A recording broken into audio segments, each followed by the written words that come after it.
Thanks. Bring any flyers. I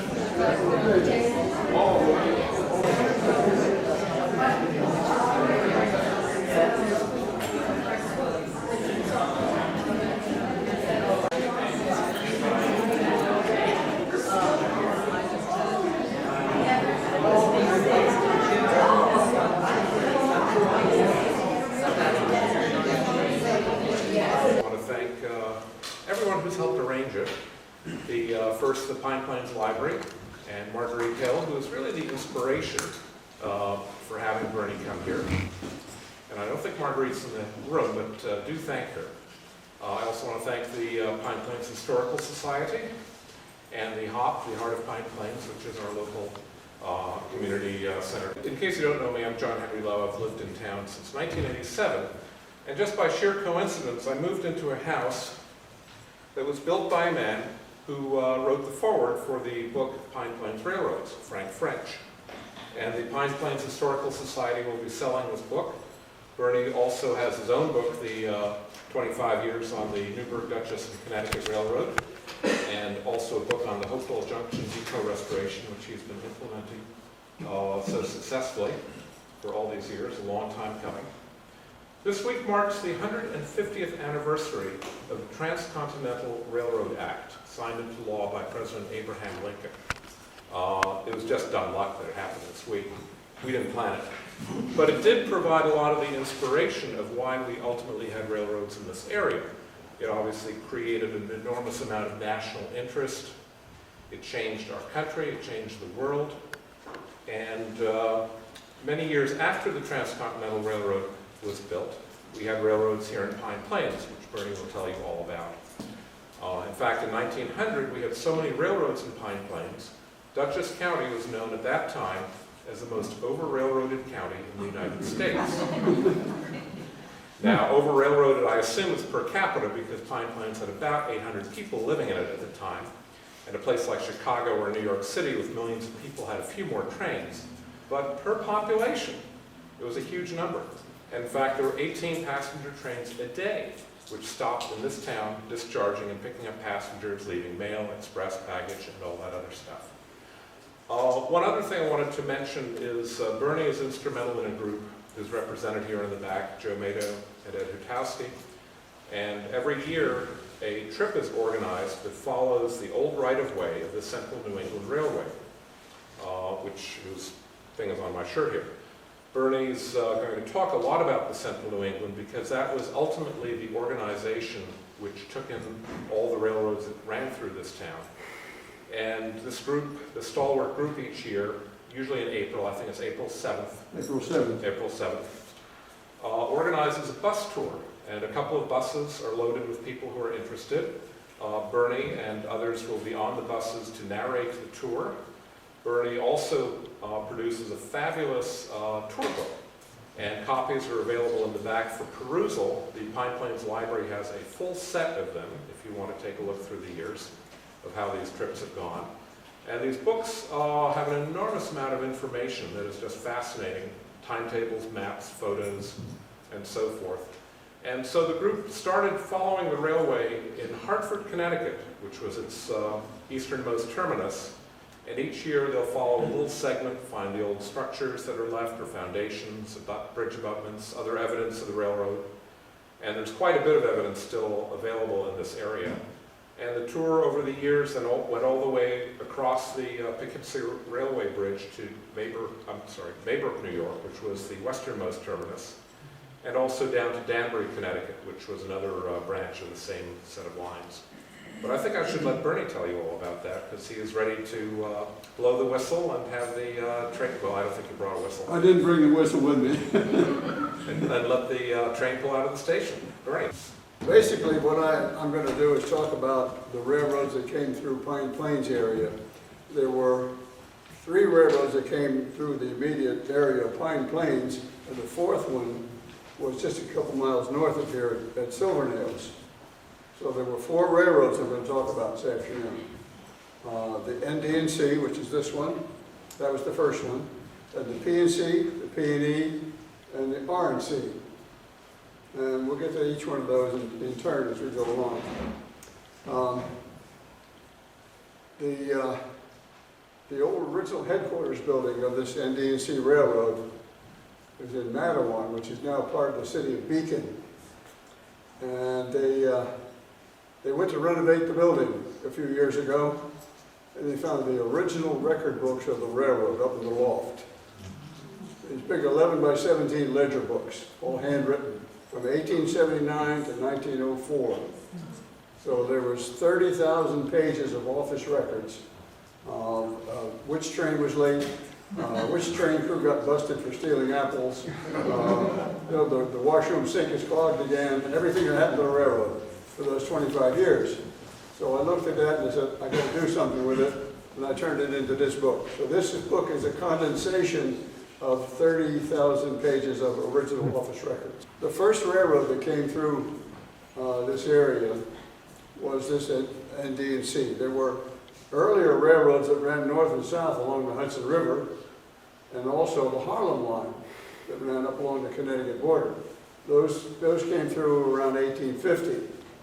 But it wasn't until almost 20 years later when somebody decided they had to have a railroad going east and west across them. The main problem there was that the topography of Dutchess County is the ridges run north and south. Okay, so they had to build a railroad that went up over the ridges. And that was the problem. So it took them a little bit extra long to build that railroad. So they finally got around to doing it. That's better manually. It'll go away after a while. The railroads decided that the best place to start was somewhere along the Hudson River. So they started at a place called Dutchess Junction, Plum Point. It was Plum Point because they called it Plum Point because it was originally spelled P-L-U-M-B for surveyor's plumb bob with a line, okay? But somewhere along the line it lost the letter B. It became Plum Point. There were no plum trees anywhere near it. But they called it Plum Point. And then later on, when the railroad started there, it became Hopewell or Dutchess Junction. The most famous resident of Dutchess Junction is Pete Seeger, the folk singer. He still lives there, up on the hill. Anyway, that line was started construction in 1867 and came up through Fishkill, Hopewell Junction, Millbrook, Bangor, and up through Pine Plains, and it finally made it to Millerton about 1871. So it came through this area about 1869, just the same year as the Transcontinental Railway opened up with the Golden Spike in Utah. So that was the big expansion of the railroads. Okay, so these are the books that I was talking about. These are the original record books of that railroad. They're up there and they're still available. If anybody wants to go look through them, there's 30,000 pages of original records that are at the Howland Center in Beacon. Now here's a general map of Dutchess County, and we're way up here.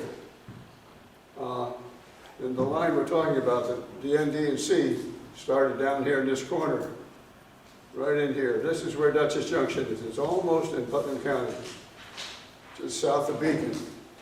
And they went diagonally across Dutchess County, all the way up here through Pine Plains, and then they made a right turn and went over through Chicomico over to Millerton. That was the first east-west railroad. And it opened for traffic in 1869 and reached Millerton in 1871.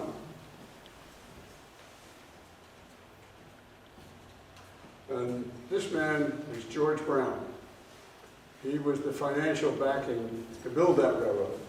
He lived in Millbrook, and he was part of a banking family, and their headquarters was in New York City, and he wanted to be able to go to work. But there was no railroad in Millbrook at that time, so he built a railroad. He built his own railroad so he could get on the train in Millbrook and ride to work. Not many people can do that. Dutchess and Columbia. The original name was Dutchess and Columbia. It was named for the two counties it was going to go through, Dutchess County and the Columbia County. But when they finally got through with all the construction, they never made it to Columbia County, so it was all in Dutchess County. There were 58 miles of track in Dutchess County.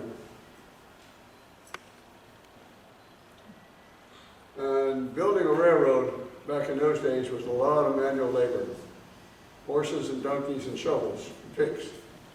So you can see the kind of work that it would be to build a railroad doing that. And some of the cuts got pretty deep, especially the one going east of here over Winchell Mountain. That Winchell Mountain cut was very deep, and they always had a problem with it filling up with snow in the winters. So I'll show you some pictures of that a little farther on. And this picture was taken just south of Pine Plains here, not far south here. But that's about what the trains used to look like in the 1860s, 1870s.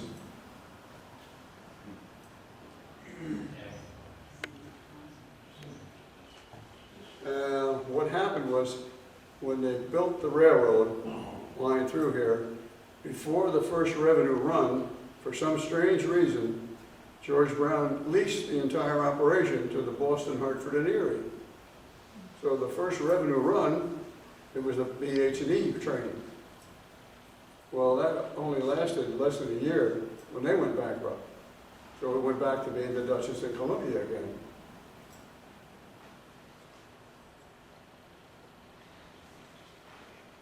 And this was a bit later. This would have been around the 1890s.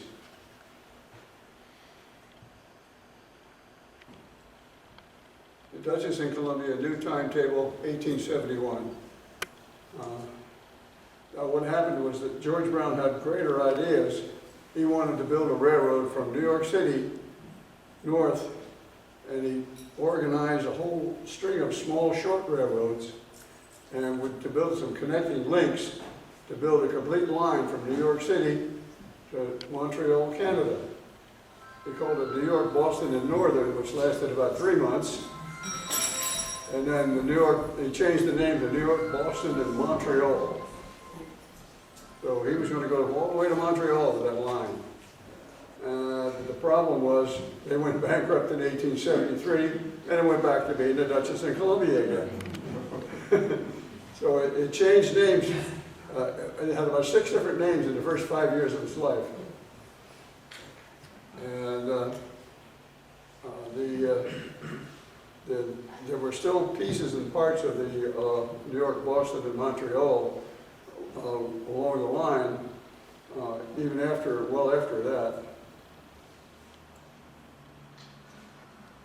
This is back in the days when people got dressed up because they were really going someplace when they were over the railroad.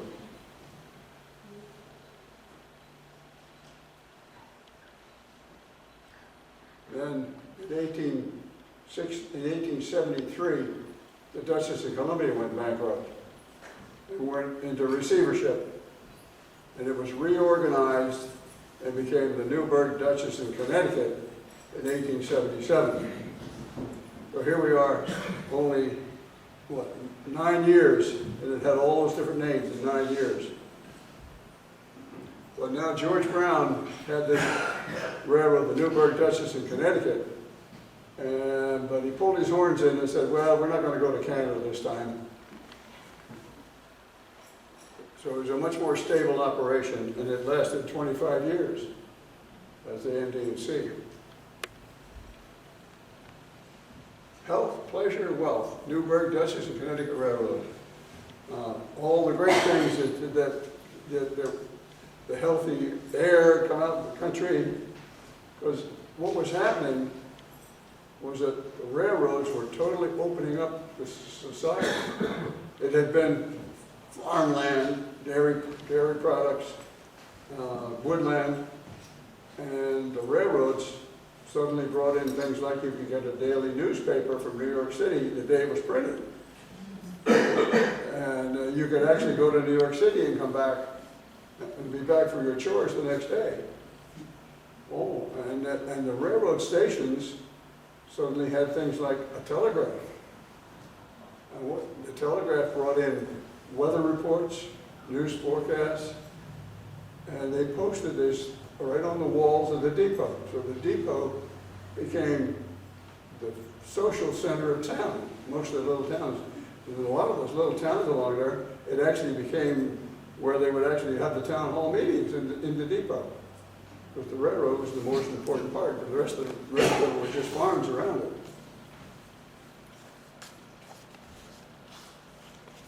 This is one in LaGrange. That, you notice the car there? That, I believe it's a Lincoln, I'm not sure. But there was a man named Bob Adams who was working on a book about this railroad. And he worked on it, took pictures of it, had a manuscript mostly done, but he died before it was published. And the last we heard, the manuscript is somewhere in California. His daughter has it somewhere in California, and she won't talk to us. So all of his efforts, well, not all of them, but most of his efforts are lost. But some of this photograph was intended to be in that original book, which he started working on in 1932.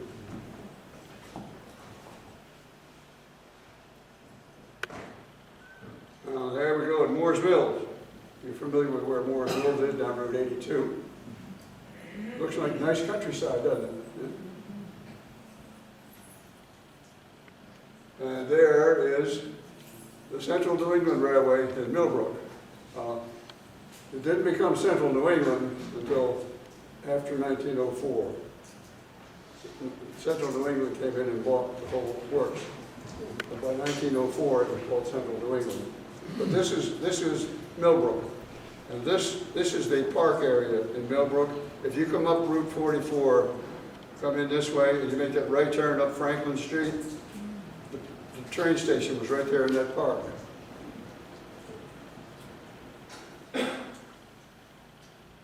There was the Millbrook train station.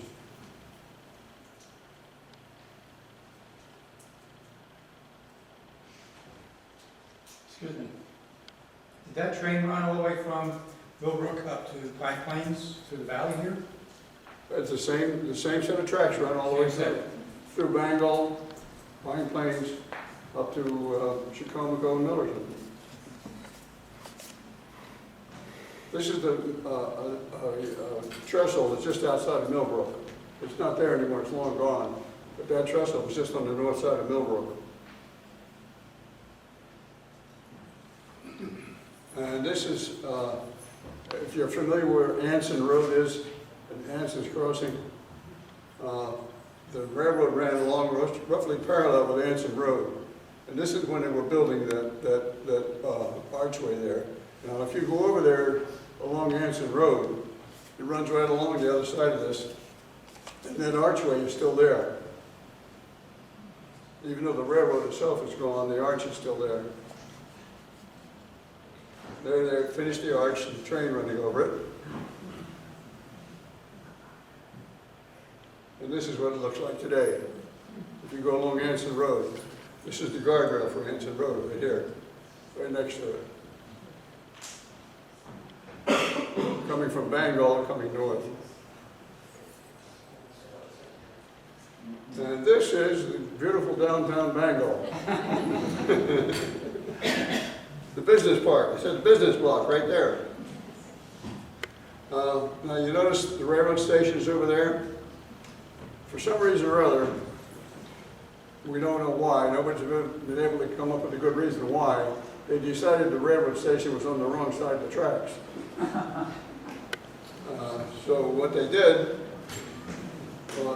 see here's the tracks coming through Bangor, and here's where the station was here, and this goes on up to Pine Plains up that way. And the station was here. Well, they decided that wasn't a good place for the station, so they picked it up and they moved it. They moved it across the tracks to the other side of the tracks for some reason. See there, they picked it up, hauled it across the tracks, stopped all the train traffic, hauled it across the tracks and set it down on the other side. Who knows why? This is a trestle just outside of Bangor, just on the north side of Bangor. That locomotive up there is the Washington. Most of the locomotives at that time had names. There was the Millbrook, and, you know, and each of the Pine Plains, and this was the Washington. It was a wood burner. They're the earlier version of it. Notice the change in stack. The stack got changed. This is the original Washington. This is the kind you see on the old Western movies. The old American, what they call the American 440. And we're going a little farther north now. We're getting closer to Pine Plains. This is Stissing Junction. The second railroad that was built through the area came out of Poughkeepsie and up through Pleasant Valley. And it joined in to the ND&C in Stissing Junction. So that's where these two tracks come together. The one that's going this direction went down to Poughkeepsie. The one going this way went down to Beacon. And there it is from the other direction, Stissing Junction. That's, there's a bird sanctuary in there now, I think. There's a later picture of it with a station there. And after they tore out the tracks, that's what's left of it, just weeds. That was in the 1960s when this picture was taken, but the tracks were actually torn out in 1938. And the rails were sold for scrap to Japan. And well, you know what Japan did with them. Probably pieces of Pine Plains are laying at the bottom of Pearl Harbor.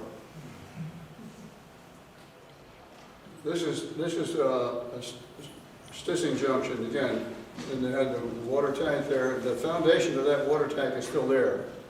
And there's the hiking trails along here now where these tracks used to be.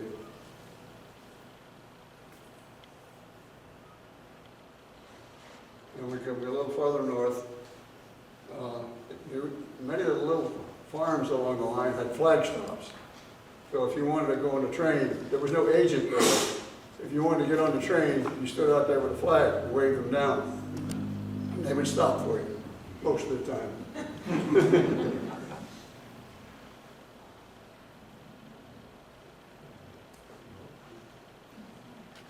The little flag stop station. Now here we are coming into Pine Plains. This is the ND&C coming in here, coming in this side, coming in here, and it made a right turn here, and went down here and went out to Chicomico and over to Millerton. Now the second railroad that we're going to talk about, built from here on and continuing on up farther north. We'll get to that in a little while. But this was Pine Plains in the 1870s.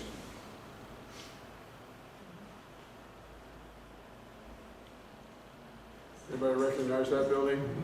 The coal towers? I guess they're gone now, right?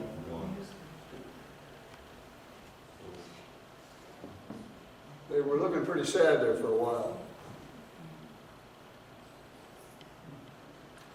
Now this is an interesting picture. This is what's now Main Street, or Route 82 through Pine Plains, when it was a dirt road. And the tracks going across here are the ND&C. This building on the left side was the phone exchange. That was the telephone company.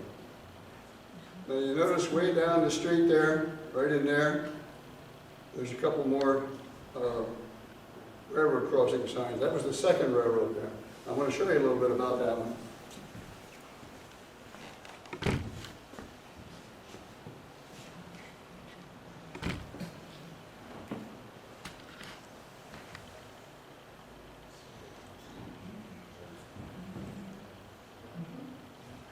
That's looking right down the middle of Main Street.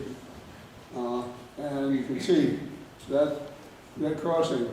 We're standing in front of where Dual's hardware store is now. and looking down Main Street. And that was the second crossing. There were two railroad crossings on Main Street.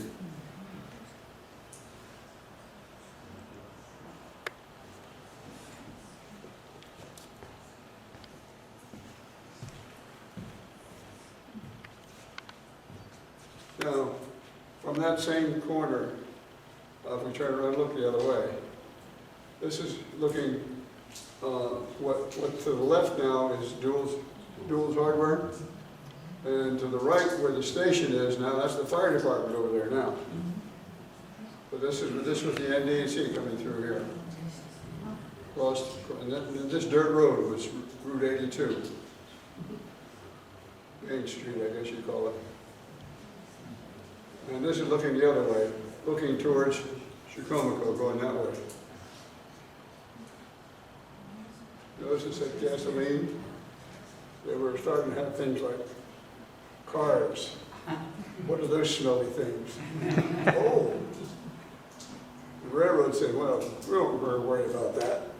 Right, sure. Now if you look the other way, looking south on Route 82, down here around the corner, this is Duels Hardware's off on the right-hand side here. This is looking south down towards Bangor on Route 82. And there was the station.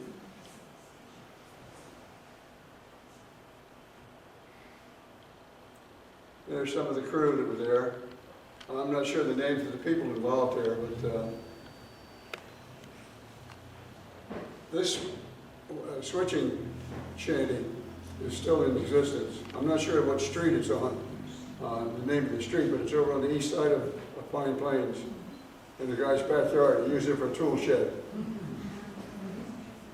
And so it's still there. They picked it up off the railroad and moved it to that guy's backyard.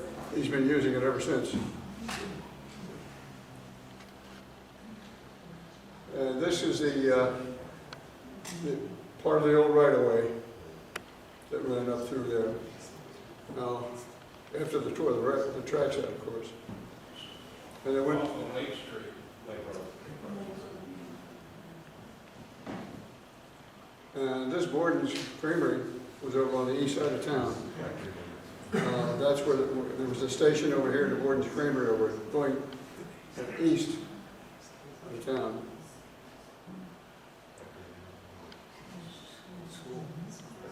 Yeah, that was a high school, Pine Plains High School.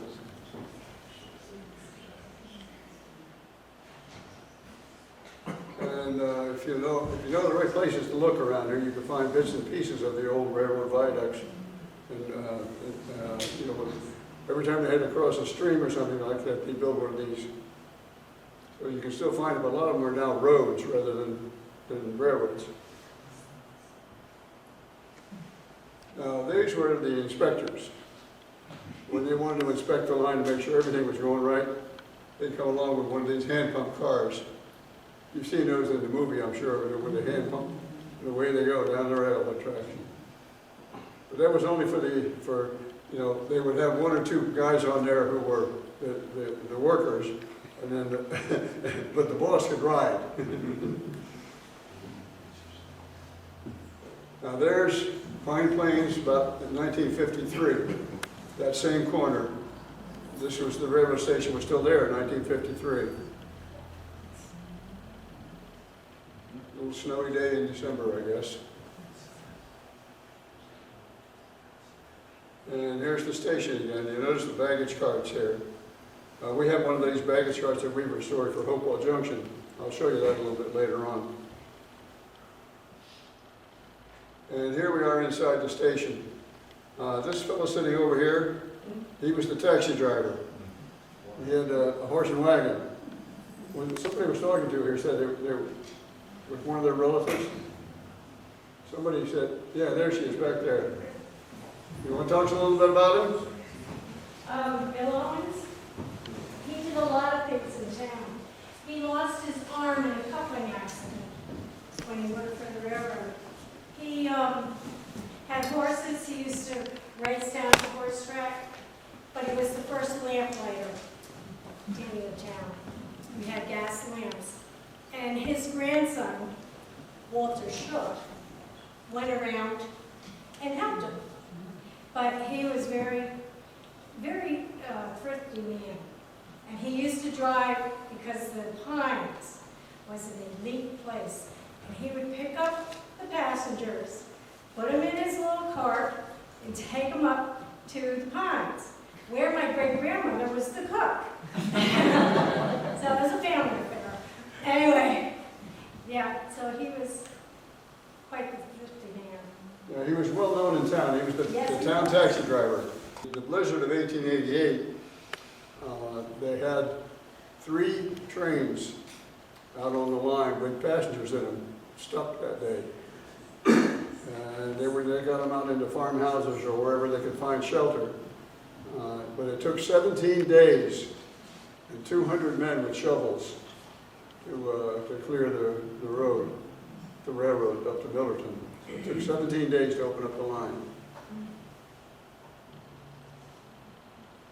There's some more of the, this is going eastbound out of towards, well, I guess it would be out, Right off Factory. yeah, this is Joe's pictures. Factory Lane or whatever it's called. There, Right, you go down the driveway, it says do not enter. You go down to the mile and make a right and go up again. And it took me about 3 or 4 years to actually dig those out. But we finally found them. this is the famous cut going over Winchell Mountain. Now you can see how deep that is. And that would fill up with snow. And this is where they had the most trouble with that big blizzard of 1888. That filled up. And then there was no place to throw it. They couldn't throw the snow out, so they had to load it into freight cars and truck it out. And dump it somewhere, and come back with a freight car and load it up and truck it out. That's why it took them 17 days to get to Millerton. Sorry, where is that cut on Winchell Mountain today? It's right on the top of Winchell Mountain. If you go across 199, right up on the top of the hill, where Skunk's Misery Road comes out, right under Skunk's Misery Road. There's if you look, just as you go over that top of the hill, there's a cut underneath there. And that's where this was. But it's mostly filled in now. It's about 20 feet deep. Yeah. It's a good 20 feet deep. Yeah, it's still about 20 feet deep, but it was a lot deeper when it was a railroad.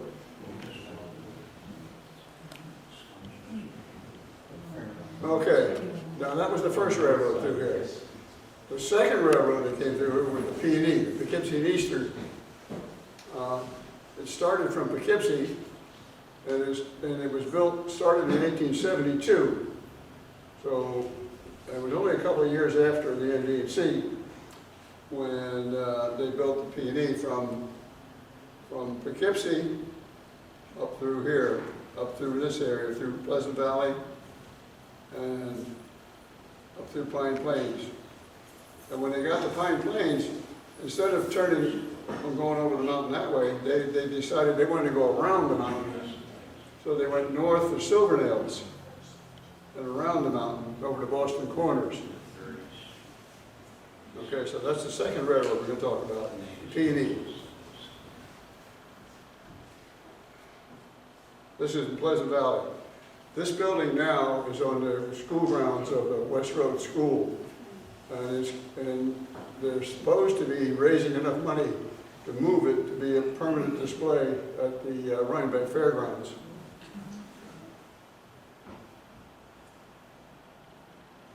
And that's what it looks like now behind the school. Poughkeepsie, Hartford, Boston Railroad, 1878. You can read the steps. Poughkeepsie, Van Wagner's, Pleasant Valley, Salt Point, finally all the way up there's Pine Plains right there. Then it went up through Ankrum, Halstead's, Tanner's, Boston Corners, and around the mountain and down to Millerton.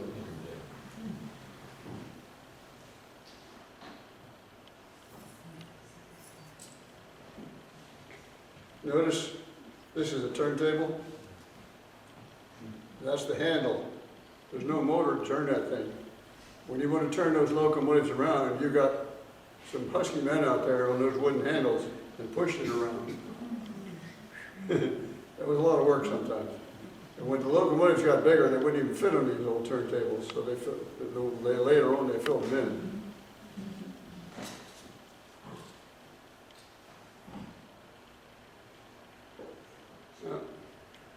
Lonely passenger waiting for a train. Salt Point. I guess you've heard the story about how the Salt Point got its name. Back during colonial days, it was one of the stops on a cattle drive. When they would bring the cattle in, they were going to put them aboard ship in Poughkeepsie, and they would weigh them in Poughkeepsie. So they would stop in Salt Point, feed them a lot of salt, and they would drink a lot of water, and they would weigh more when they got to Poughkeepsie. So that's how they got the name Salt Point for that town.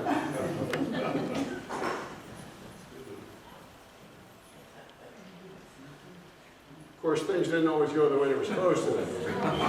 For lunch, there's a story behind this. This passenger train was coming up from Poughkeepsie, and there's that thing again. The freight train was coming south, and the freight train was waiting on the siding, waiting for the passenger train to go by. Well, there was a man, a switchman, sitting at the switch, waiting to turn the switch. Well, just before the passenger train got there, he flipped the switch the wrong way. And it ran nosed right into the freight train. Well, they never did find him. He took off. He left. He left the premises and they didn't find him. But now this is, I don't know if you're familiar at all with Salt Point, but this is right where the fire department is now in Salt Point. The station is where the fire department is now. That seems to be a common thing these days.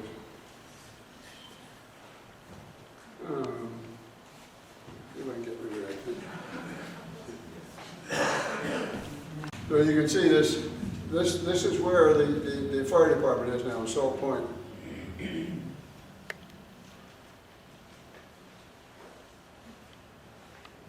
And there's the typical pose of the engine crew. Anytime you see a bunch of guys like this, they're always up there very casually, like this is what we do all the time, These were the heroes of the day.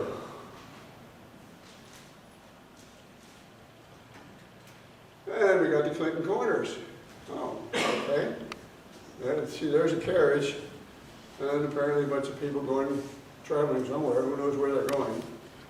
And from the way the people are dressed up, I think one of them looks like it might be a bride, like a wedding party or something.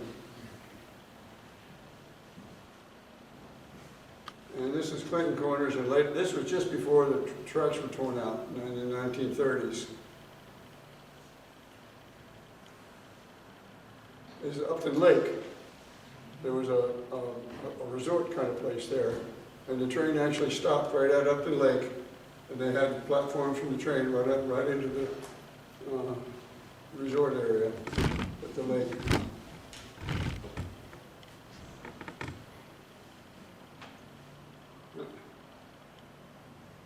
There's another one of those flag stops. I don't know, but it looks like it was a nation that this was. It may not be a flag stop. Poughkeepsie and Eastern Railway schedule, and so this one came from Poughkeepsie, but on a different route. Okay, it went through Clinton Corners and Willowbrook, and it came through Stanfordville and McIntyre, Stissy Junction to Pine Plains. The third railroad, we'll get to that in a little while.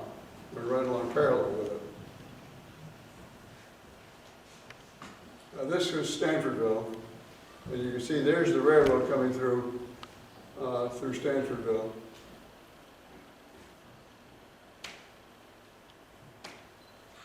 This was Stanfordville Station back in the 1880s.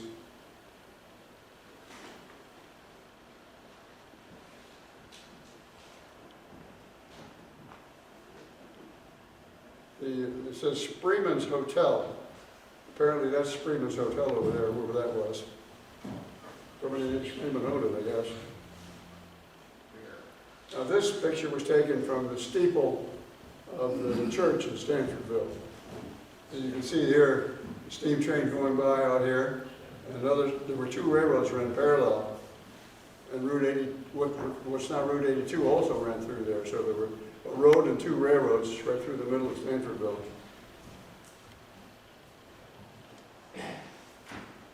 Okay, now the third railroad, there's a little story behind that. When they built the big railroad bridge across the river in Poughkeepsie, in 1888 they opened it up, and the first train across was in December of 1888. But there was a problem, because there were no tracks on the west end of the bridge. So the first train across went over to Highland, came right back to Poughkeepsie. They didn't build the tracks on the west end for another 6 months or more. And they finally built tracks out to Orange Junction, which is now Millbrook. But that railroad that came across that big bridge, the people who built that bridge wanted to have connection into Connecticut, Hull, and they wanted to buy the P&E Railroad, which we just went through. But the P&E people said, no, we're not going to sell it to you. Oh, what do we do now? So we got a bridge with no tracks on either end. So they decided they're going to build their own railroad. They built another railroad, 27 miles of track from Poughkeepsie, right along parallel with the P&E. Okay, so that's why you see these two that are right here together, coming up through here, and they actually crossed in two places. They crossed out here outside of Salt Point, out in the field, and then they crossed again up here in McIntyre. And they came into Pine Plains. They went farther north up to Silverdales to go around the mountain. So were those the two railroads that we saw in Stanfordville in that photograph from the steeple? What was that? Those were the two railroads that were in the photograph from the steeple in Stanfordville? Yeah, there were two railroads running right through the middle of Stanfordville, Those- one on each side of the those- creek.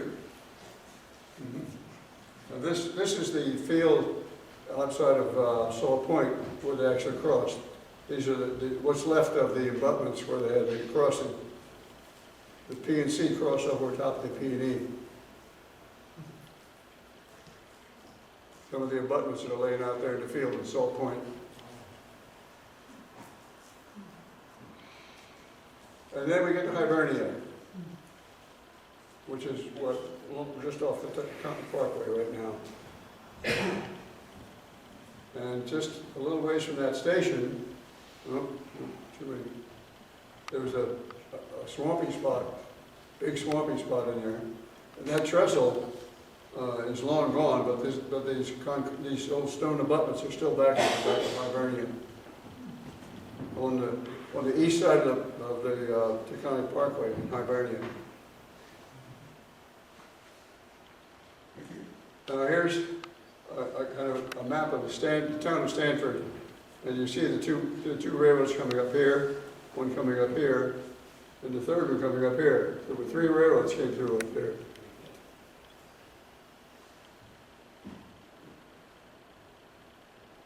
This is a railroad that was trestle was just south of Stanfordville.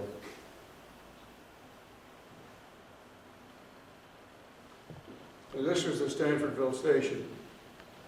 Now that station is still there, but it was a private home. There's what it looks like today. Last I heard it was for sale. If anybody wants to buy it, I'm sure. I talked to the people in Stanfordville, and they're talking about the town of Stanford might buy that, but I don't know if they could raise enough money for it. But the people who owned the house wanted $600,000 for it.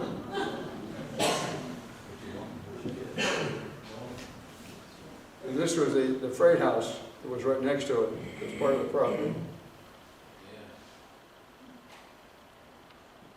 Now this is McIntyre, just north of Stanfordville. You notice this is a railroad here. There's another railroad underneath. This is where the two railroads crossed again. That's right along Route 82. The bridge, of course, is gone, but if you stop there at McIntyre, these concrete abutments down in the creek bed are still there. You can still see those. This is Route 82 is just off to the right here.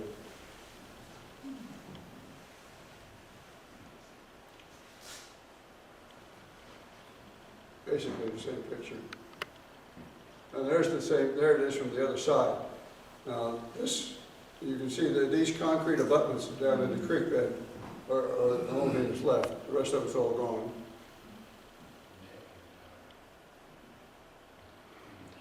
Now we're getting up to a little farther north there. This is through what's now that game preserve area, coming just south of Pine Plains. And now we get into Pine Plains, okay? So that was the third railroad that came through there. Now there was one other one in the area north of Silvernails. So we'll take a look. That one ran just north, up across this way, from Millerton, Boston Corners, and over to Rhinecliff.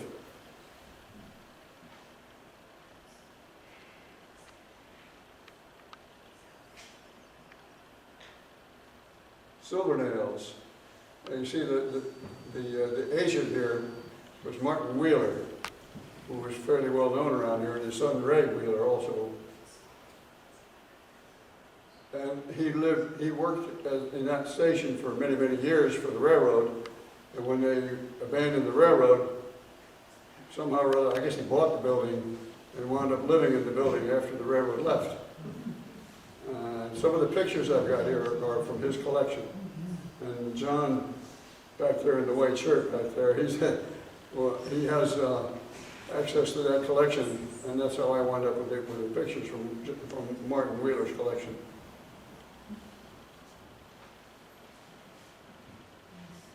So there he is, and Martin Wheeler and his wife lived in this building after the railroad left.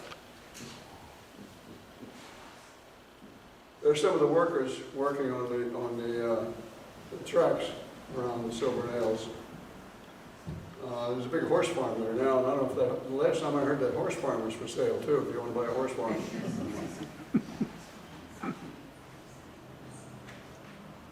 This was the bridge that we're working on. There were several wet spots where the creeks ran through there, so they had to do a lot of rebuilding the bridges. Every once in a while they had to build a new bridge.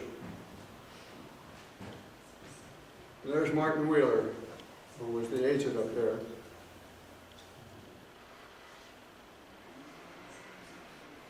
And you see this little kid here in there? That's Martin Wheeler's son, Ray. He grew up with trains right from the beginning.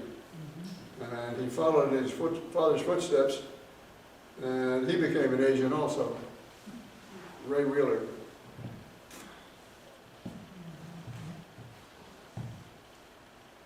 Now, toward the end, when steam trains were getting pretty expensive to run, and Model T Fords were all over the place, they decided they're going to try to find some way to make it less expensive to ride on the train. So they had what amounted to buses that were converted with train wheels under them to run on tracks. It had a 6-cylinder engine in there, 120 horsepower 6-cylinder engine and a stick shift and a clutch. And they ran those for several years at the end.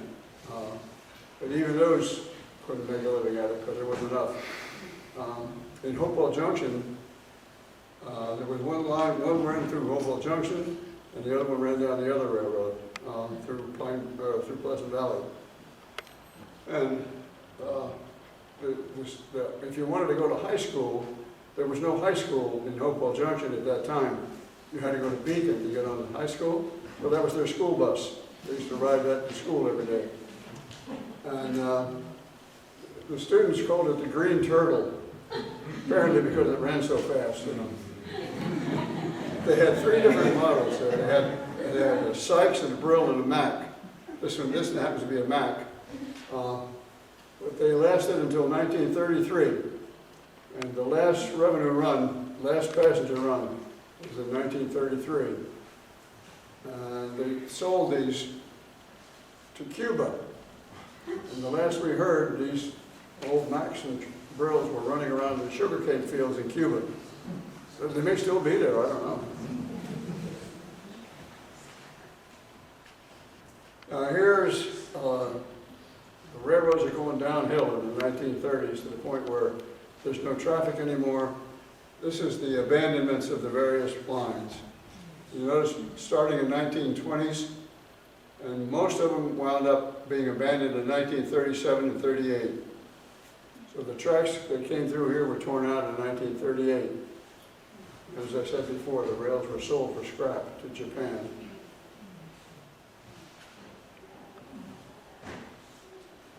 Now, commercial for Hopewell Junction. This was Hopewell Junction Railroad Station on the ND&C, same line that came through here. The depot was here on the side, and there was a control tower here because there was a crossing here. The ND&C crossed, and what's now the Millbrook line of the rail trail crossed here. There was a crossing right there. And that tower had a signalman up in there, and his job was to make sure the trains didn't hit each other at the crossing, like a traffic cop for trains. So we're rebuilding the depot. We've been making good progress on that. Our long-range plans are to recreate that control tower and put restrooms in the lower level for the rail trail. So that's off in the future. And there's what Hopewell Junction looked like, probably about 1910, somewhere in that range. You notice the baggage cart here? We now have a baggage cart parked in that same spot. It's been restored. This is one of the pictures that was supposed to be in that Bob Adams book, taken in 1932. That's the year I was born, by the way. You do the arithmetic, you figure out I'm 80. But that manuscript never got published. Last we heard, it was buried somewhere in California. And there's where they're starting to tear out the tracks.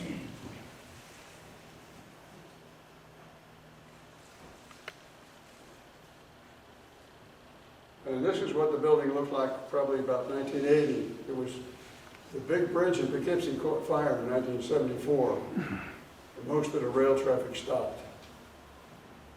So the railroad still held on to it. They used it for a tool shed and signals and that kind of thing, into the Penn Central era. And there was still some freight service there up until the 1980s, but there was not enough customer base along that line to support the railroad, so they finally tore it out in 1984.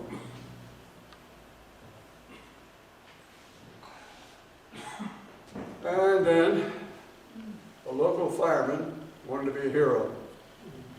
He needed a fire to fight. He torched the building. So they caught him and put the fire out. The cop who caught him is now our police chief. But that was in 1986. So it was pretty sad shape. And it just lay there for many years. That's what it looked like a few years back. This was about in the 1990s. We tried to cover up the roof. We put tarps over it to cover up the holes in the roof. We tried to preserve it as much as possible. The local group decided we're going to save it. We formed a 501c3 nonprofit organization and started working to rebuild it. As you can see, it was pretty bad shape. And I got a phone call one day from a guy. We started working on this building, and we were working on it and working on it. And the guy says, "How much is it going to cost to replace those scorched roof rafters up there?" I said, "Well, the contractor's estimate is $5,600. "Oh, okay." 2 days later, I got a check in the mail for $5,600 from one guy. We put the roof up. You know, this year we got the roof trusses, we got a guy with a bucket truck. It was a cold day in January when we started. It was below zero that day when we started work. But we got the roof up that day. Now the rail trail's coming by there, and since the rail trail's come through, we've got all kinds of publicity. We meet all kinds of people coming along that rail trail. Not long ago, we had a retired couple, looked like they're probably in their 60s, I guess, on bicycles, saddlebags on the back of the bike, and I asked them, why do you have a GPS navigating system on your bicycle on a rail trail? And they said, well, we're working on our bucket list. Oh, where are you going to go? We're going to Coney Island to get a hot dog. Well, the interesting part is where they started from. They started from Seattle, Washington, pedaled all the way across country. And the last we heard, they got their hot dog and they were pedaling back to Seattle. So they were in good shape, I tell you. And then we had another group came through from Montreal, Canada, on bicycles, and they were on their way to New Orleans. And we have one guy who comes through there with, he's got Alaskan Husky dog sled. He's got what looks like a dog sled, but it's got wheels under it. And his dogs just pull that sled right up that trail and really whip it through there. And there are bicycles and people on roller skates and rollerblades, and people there every day. It's really opened up things for us. We had a yard sale, tried to raise some money, and you see we've done some fixing on the building. And the thing is, at the yard sale, this Model A Ford got more attention than the yard sale did. But the guy who owns it finally got into some financial problems and had to sell it. So now, as far as I know, that Model A Ford's in North Carolina now. One day, a guy rolls in with a pickup truck, and he says, "You guys want this stuff?" And that Western Union sign was in the back of his pickup truck, along with some trunks and signal lights and old instruments. And he said, yeah, sure, here you go. He gives the whole pile of stuff. And we bolted it right up on the building.